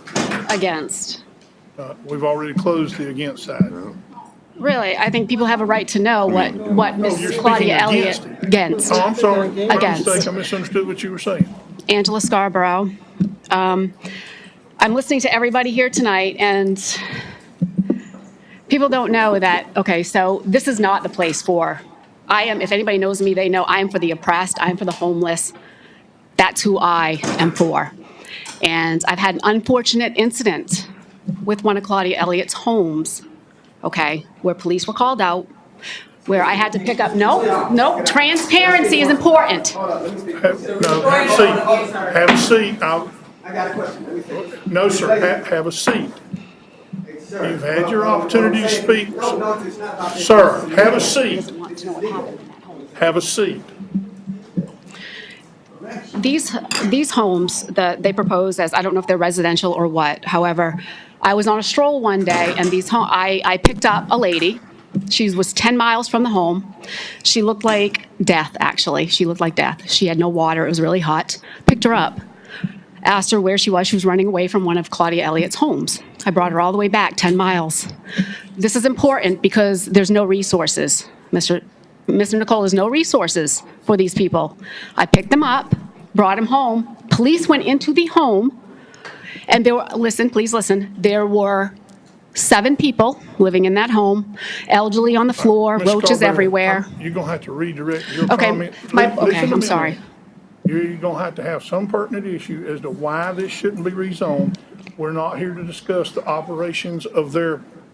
You don't think it's important, though, because of the what she had stated about there is no, I picked up 2 women that night. Police came out. There's no resources for these people, okay? They are mass housed, and they're just wandering. I had to bring them cell phones and everything else, okay? This is not, I am for the homeless. I am for, all of that. But it is not appropriate to put these people where they're stuck. They are prisoners in one home. That's it. There's no transportation. There's no food. They get food stamps. They do all that. How do they do that? They have no vehicles. I mean, you need to think about the long term, not just the short term. And it may be right now she's proposing it as a residential. Your sales they're not going to go up. They're not going to go up because I have video evidence of how the homes are run. So. Thank you. All right. Is there anyone who wants to speak against it? My name's Christine Bailey. I live off of Tyler Stone Drive, and I'm just here as a homeowner. I moved here a year ago from North Chicago, and if I wanted to purchase in a mobile home park, I would have done so. The first property that I ever owned was a mobile home. So I'm not against them. I'm not against the elderly. There's a time and a place for this type of community, and at the end of my road, I don't think is it. I didn't purchase the property that I did to have it be developed into a mobile home park or a manufactured home park. Again, I applaud you for your efforts, but this isn't the place for it. And I live on the other end of Tyler Stone, and I don't want to see the traffic. I don't want to see the impact that it's going to have on our community. As a response to actually Matthew's comment, Mr. Elliott, you did bring race into this. It wasn't. Ma'am, direct your comments to the commissioners. Okay. The only other question I have is, if there is so much opposition to this park going in, why would you want to do it?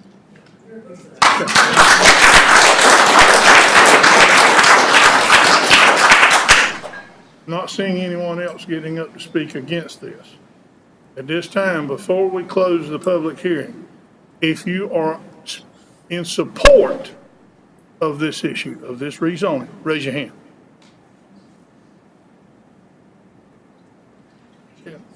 Ma'am, is your hand raised, or you just take a video? Okay. All right, thank you. At this time, if you are against this rezoning issue, raise your hand. Okay, thank you.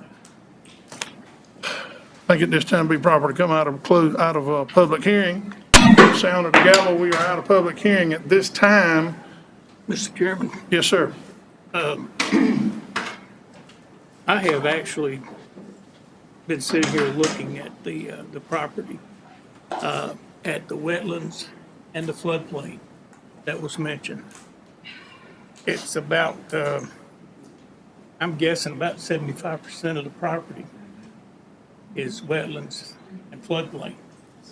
So I don't know how they're gonna be able to use that. But anyway, based on the findings from the planning board and staff, I move that we deny this rezoning request. Second. Motion has been made and properly seconded. Is there any further discussion? Hearing none, all those in favor say aye of denying the request. Aye. Aye. I gotta say aye, simply because I gotta make the statement. I want anybody here to think that I'm against affordable homes. I've been fighting for affordable homes ever since I've been sitting here. Amen. But I have always been against changing zonings of property here for housing from RA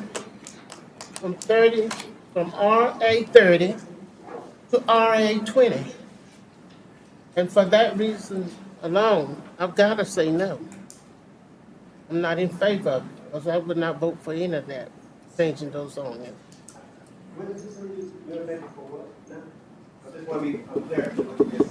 I said I am in favor of affordable homes. No, you said you in favor of changing.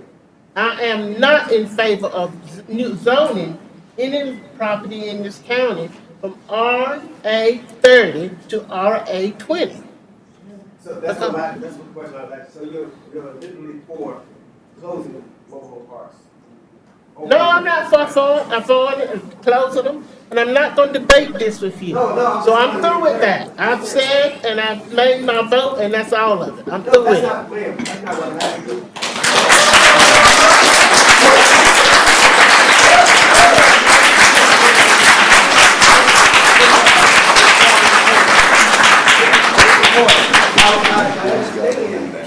Sir, hold your comments until we finish, okay? Yes, sir, you. Don't interrupt us again. No, I was asking a question that she was just. I just said that, don't interrupt us again. Don't interrupt you again. Yes, sir. Thank you. All right, at this time, we'll move on to item number 8, a discussion of the Harnett County fiscal year 24-25 budget and the budget ordinance. Okay, I tell you what, do everybody be at ease for about 5 minutes and let's let the crowd get out. Y'all don't want to hear all of this. Thank you. Thank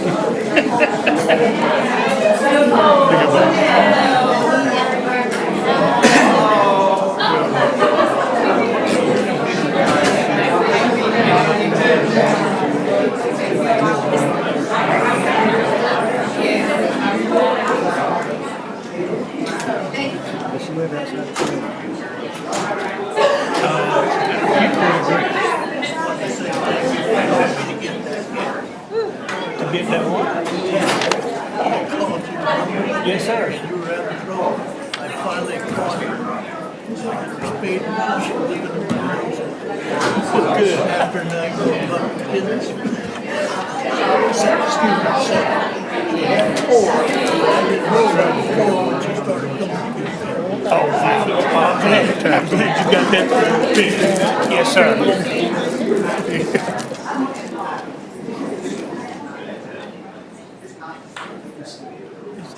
Woman from the Daily Record, right? And then it's Brings back.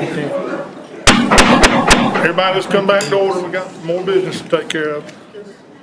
We're at item number 8, a discussion of Harnett County fiscal 24-25 budget and budget ordinance. All right, thank you, Chair, and also our Budget Director, Lisa McFadden, is here to help me with this presentation. There are questions. So, Hold on just a minute, Mr. Chair.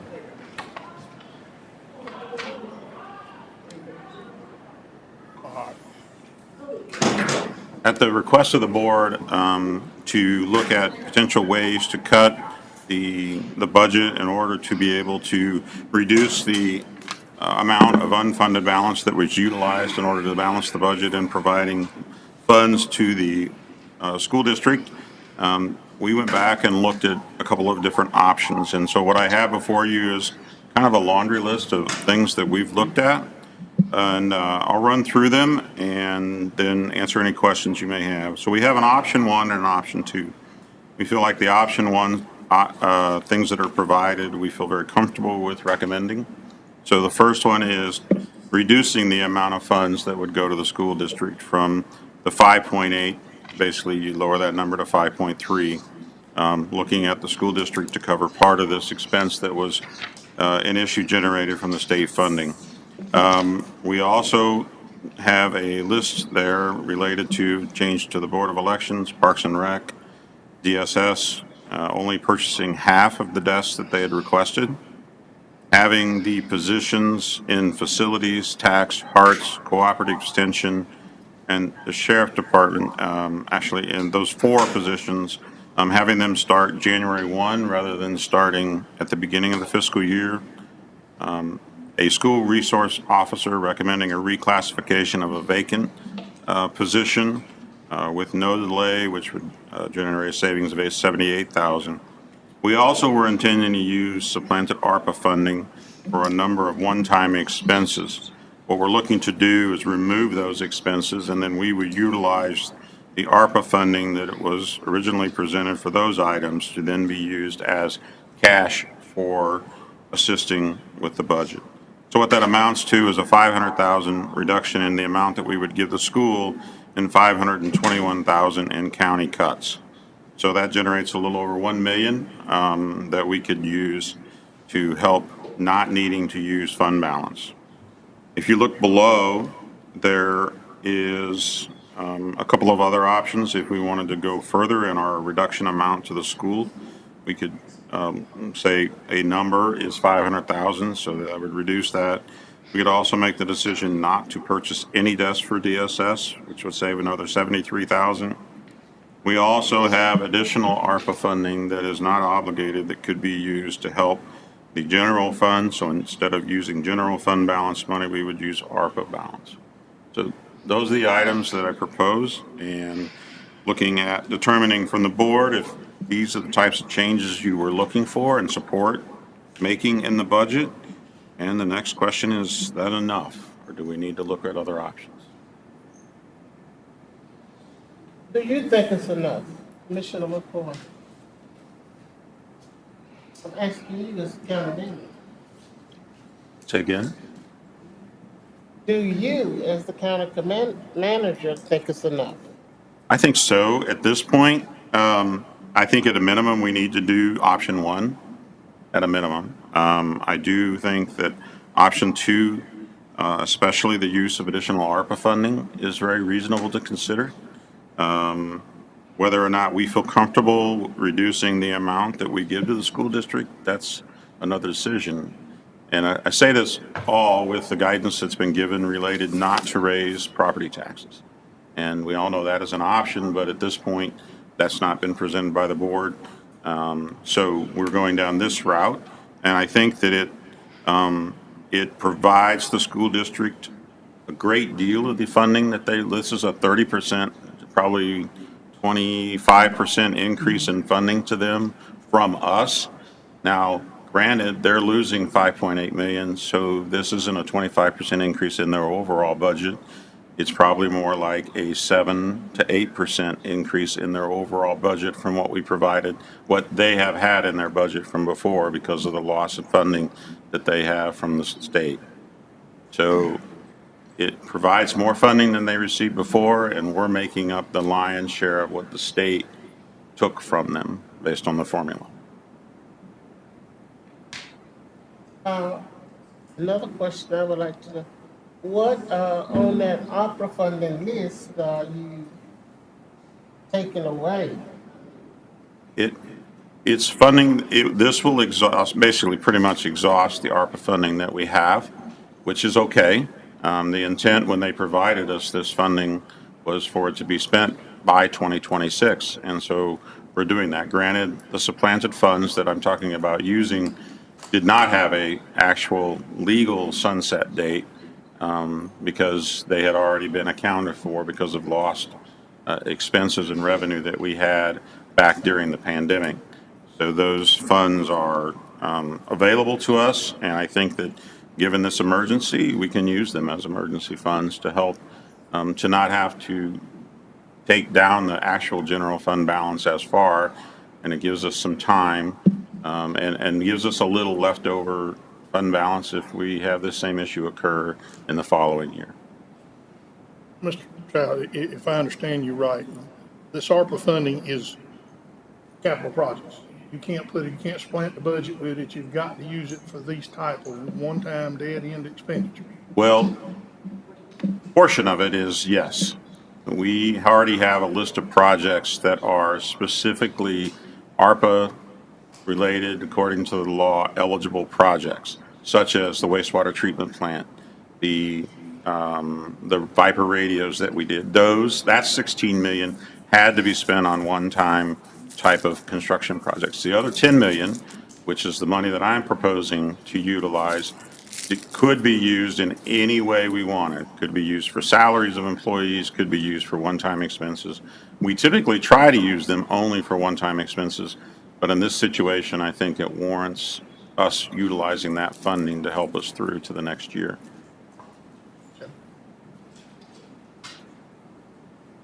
I have one more question. Does this, you're talking about this ARPA funding, does this include the funding that we had from the ARPA funding for the flooding problem in Riverside? No, it will not. That project just set aside as a Okay. project that will be funded. That's already, we still have 750,000 that was dedicated, and we've only used about 150,000 of it. One question I have. There's a project to paint the inside of a building at CCCC. Was that $200,000? Lisa, do you remember the number? We added around 180,000 this year to their budget, right? Let me check. Every year that they submit their current expense, they also break out what their capital outlay is. And let me look, because I think it might be the 180, but that is what they're requesting for their Okay. capital outlay for next fiscal year. 180, 200. Why do we not postpone that? It is an option. It wasn't one that we looked at, mean, but it is that's- definitely something that the board could consider. I'm seeing 184, including the painting and a replacement of a boiler and hot water piping. That sounds correct. Sorry. No, that's okay. I'm just sitting here waiting on Commissioner Witherspoon. I think what you were gonna say is postpone that for a year and put that money toward our Yeah, public yeah, school. yeah, that's exactly And what that I would was cut that thinking. 500,000 down to 300,000. I can agree. You good, Commissioner? Good with, Matthew? good with it. Go on. Good with adding that to both I options. think you can consider that direction from the board to make that happen. Okay. Remove the 184 additional to Yeah. CCC. Okay. And I want to make this statement. Every citizen blames the county commissioners for the position that we're in. And some of it is our fault, and some of it's not our fault.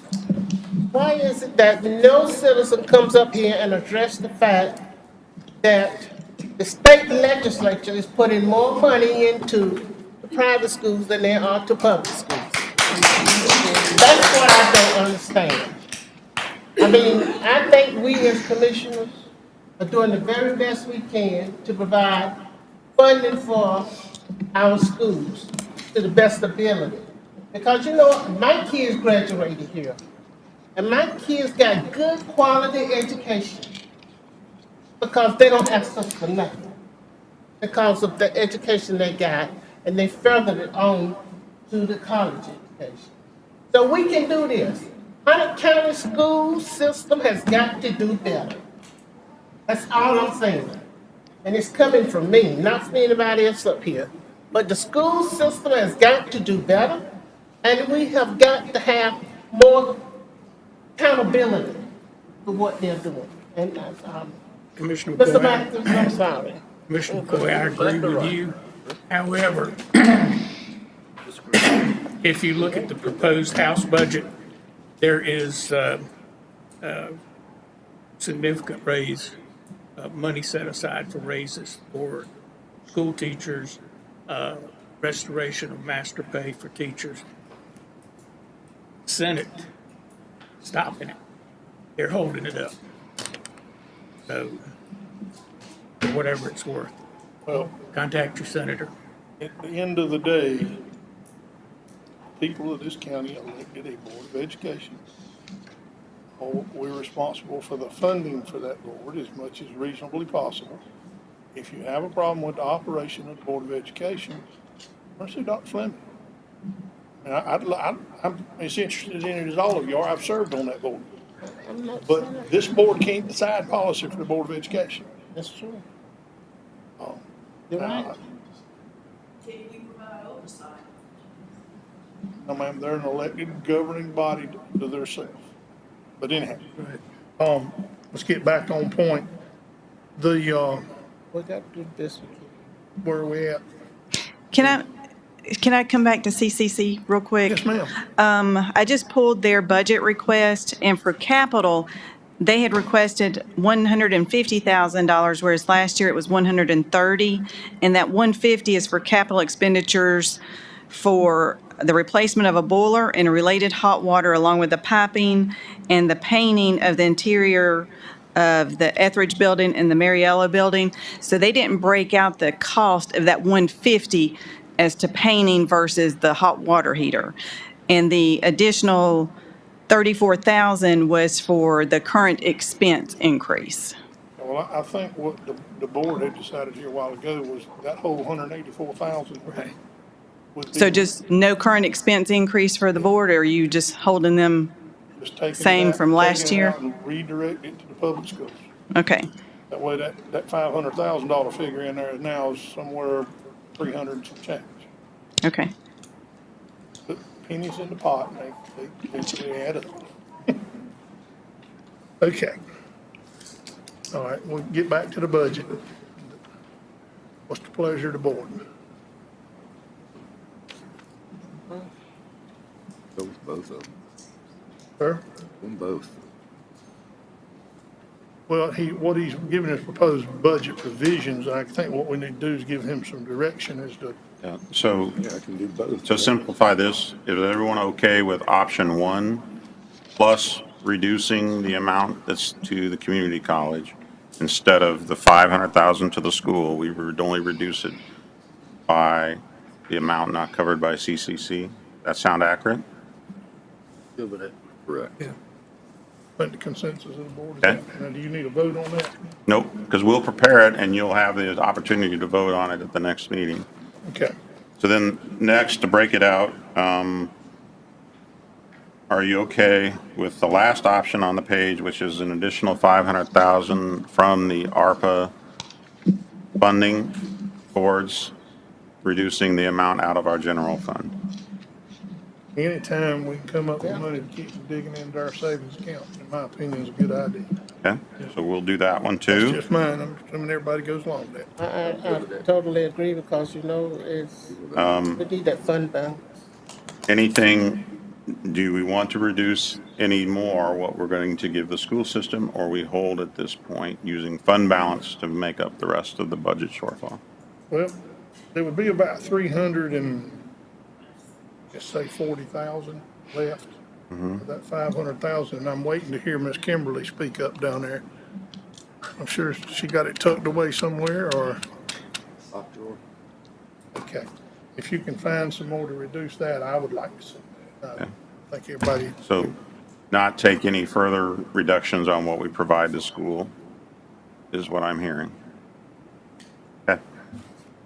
We won't cut them and do half of the desks for DSS. They can replace the worst of the worst this year.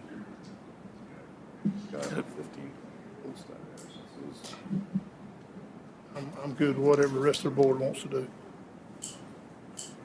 Okay, sounds like it, just leave it in there. Okay, we'll leave it in. We won't remove that.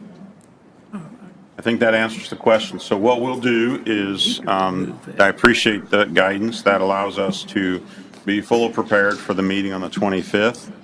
If there are additional changes from this point forward, we will make these changes based on the guidance tonight. And then, unless somebody has anything else, Wait a minute, excuse me, I want a clarification on something. yes. We said we're gonna leave the new desk for DSS in? Half of the desks, We're gonna leave half of them. yes. And they're paying for those out of our salary. It's coming out, of the half of the desks would be coming out of our, that is part of what would be considered fund balance. So Because that- we had half the desk.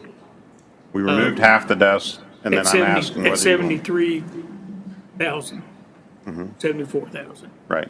So are we putting that back in? No, we had half that we removed in the top in option 1. Okay. Option 2 had to remove the other half. Oh, okay. And so we're saying they have a need, so we were looking that we would keep, which, all things considered, that would be better than some other things because it is a one-time expense. We're not adding to next year's budget with this expense. Let me I ask mean, can't they use the desk they've got for another year? Well, obviously, sir, they could. The request was is that they be allowed to purchase some, so, I understand that. I mean, so it's. we just cut We CCCC proposed it as an 180,000. option because of that very fact. And so we're looking for direction from the board. We put it on the table, and I just bringing it forward for you to give guidance. I say we cut the whole thing. That's I make a proposal that we cut the whole 140, Well, 146,000.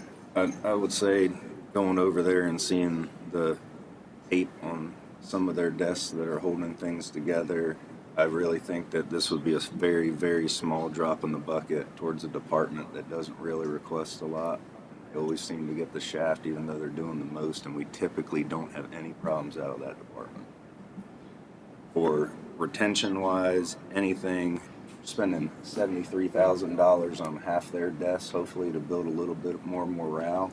Especially, we're probably not going to give them their positions that they need just to be up to policy for the state, especially with this Medicaid expansion going on. I would definitely at least give them a half a morale boost over there. I can agree because we voted on that and we promised them that. They deserve it. Kimberly, with all of that, the option one, if we vote on the option one, what position does that put our fund balance in? Well, based on the discussion the other day, if we do have to come up with the additional hold harmless, that'll leave us right around 22%. So we're still above the 20%. So I would say that as we go into the next fiscal year, we proceed with caution. But we are in a position where we have our fund balance in a position that we can address emergencies like this. So this is where, and if I may speak a little freely, this is where we have to analyze every decision that's made and make sure a lot of these things that we took out we made sure that these are one-time, not reoccurring items. So that's the kind of criteria you have to match. But no, ma'am, to answer your question, we're probably looking at right around our fund balance remaining right around 22%.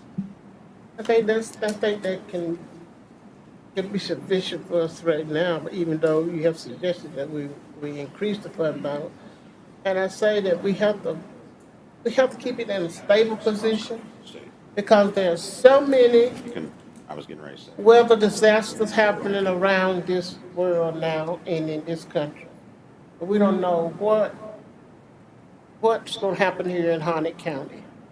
So we must be in a position to take care of our citizens. That's all I'm saying. That's just my position. So if we can fix it for the school, be able to operate and move on. I agree with Mitchell. It is keep half of the desks and do the best we can. If we need to come back and rediscuss it, we can. All right. Is there Okay. Any other discussion on this? No, appreciate the guidance. Anything, Lisa, that you need clarification on? I think I'm good. Okay. Y'all know the feeling Kimberly, of the board, anything? so- Okay. So from this point, Chairman, we'll bring back a updated budget for the next board meeting, and any changes from that point forward would need to be made by amendment by a commissioner in order to make the change based on what we present. And that is still an option if there were an item. If you have an item that you want more information on before that meeting, please send me an email and let me know. I sent this spreadsheet to you on Saturday, and so if you haven't seen it, I know you were having trouble with your email.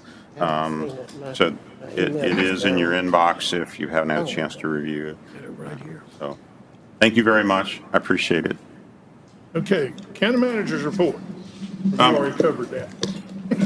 Well, two things that I have. I want to let you know, I did respond to Mr. Reeves Saturday also regarding this, getting back to him related to the dog issue. Had a little bit of trouble and delay with getting with the answers, but I take full responsibility for not having got back to him sooner. It has been an item that has been on my list, and I just have not got to, and I apologize for that. I reached out to Mr. Reeves. I'm hoping that there will be an opportunity to meet with him before I leave for the conference on Wednesday. If not, I will forward him a written response regarding his questions that he had, and then meet with him after I get back if not able to meet prior to my departure. So it will be addressed and taken care of. I need motion to approve the budget amendments, but one item I have is there was an additional budget amendment, Budget Amendment 157B, that was put on your desk tonight. It is an item that must be approved tonight, so request approval of the budget amendments, including item 157B. Mr. Chairman, I make a motion to approve the budget amendments as requested by the finance officer. To include 157B. Correct. I second that. Motion has been made and properly seconded. Is there any further discussion? Hearing none, all those in favor say aye. Aye. Opposed? Ayes have it, Madam Clerk. Mr. Chairman, I make a motion to approve the tax rebates, refunds, and releases as requested by the tax administrator. Second. Motion has been made and properly seconded. Is there any further discussion? Hearing none, all those in favor say aye. Aye. Opposed? Ayes have it. Okay, new business. Emergency Services is requesting the approval of the fireworks application from Ryder Rosacker, McClure, and Hudson for a fireworks shoot at the Carolina Lakes on July 4th. We've reviewed the plan, meets all safety requirements and code compliance issues, so our department has no issues with it. Just looking for your approvals. Mr. Chairman, I make a motion for approval of the fireworks permit. Second. Motion has been made and properly seconded. Is there any further discussion? Hearing none, all those in favor say aye. Aye. Opposed? Ayes have it, Madam Clerk. Mr. Counselor, is there a need for a closed session? No, Mr. Chairman. Mr. Chairman, I make a motion to adjourn. Second. Motion has been made and properly seconded. Everybody stand up and go home. Please pass that down to Madam Clerk.